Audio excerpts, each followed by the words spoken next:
আমি 5 ওয়াক্ত নামাজও পড়ি, আল্লাহকে ডাকি, আল্লাহকে ভয় করি, আল্লাহকে স্মরণ করি। আরশ খান দুজনেই আমার সন্তানের মতো। আমরা মজা করছিলাম।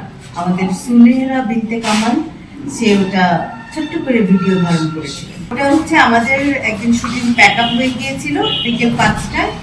আমরা সব ওখানে সন্তানদের মতো অনেক আরশ খান দুজনেই আমার সন্তানের মতো। আমরা মজা করছিলাম। আমাদের সুনেহরা বিনতে কামাল সে ওটা ছোট্ট করে ভিডিও ধারণ করেছিলেন এবং সে যখন বললো যে আপু এটাকে আপলোড দিতে পারবো, আমি জানি যে ওটা আপলোড দেওয়া মাত্রই ওটা আগুন হয়ে যাবে, অনেক সাইবার বুলিং এর শিকার হব আমি। কিন্তু ভাবলাম যে ঠিক আছে, ছোট্ট মানুষ দিতে চাইছে, আপলোড দিয়ে দে। তো এই তো দিয়ে দিল এটা। আর আমি মোটেই ভালো নাচি না, ওটা জাস্ট দুষ্টামি করছিলাম, ফান করছিলাম ওখানে। আমরা যখন আমাদের অনেক তাড়াতাড়ি আর্লি কাজ শেষ হয়ে গেছে, এই তো।